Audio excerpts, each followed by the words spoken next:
Hello everyone, welcome to Data in Nutshell. In this video, we are going to see how to create pivot table with your data set. So for example, this is the data. We have order ID, product, region, quantity and sales. So to initiate the pivot table, select the data table, then go to insert, then click on pivot table, click on from table/range.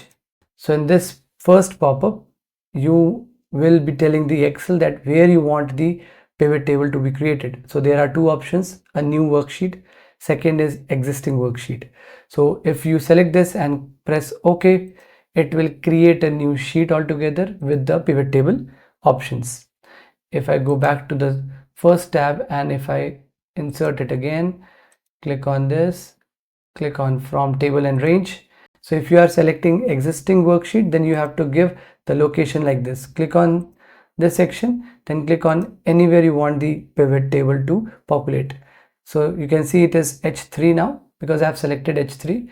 Click on OK. Your pivot table will be created on the same sheet. Now let's create a simple table first. So I want the sum of sales for each region. So you can see on the right hand side the information has disappeared. So to bring it back, you have to click over this table and it will again populate. So I want the sum of sales against each region. So I'll click on region and I'll make sure that this region is populated in the rows. If it is not by chance, then you can just click it and drag it in the row section. You can see that it has populated the regions in the rows.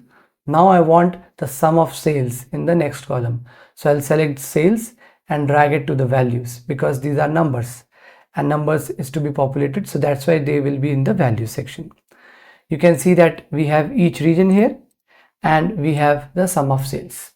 Now I want few more filters in it.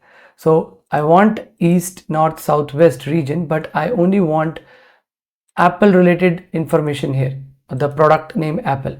So I'll click it here and bring the product to the filters.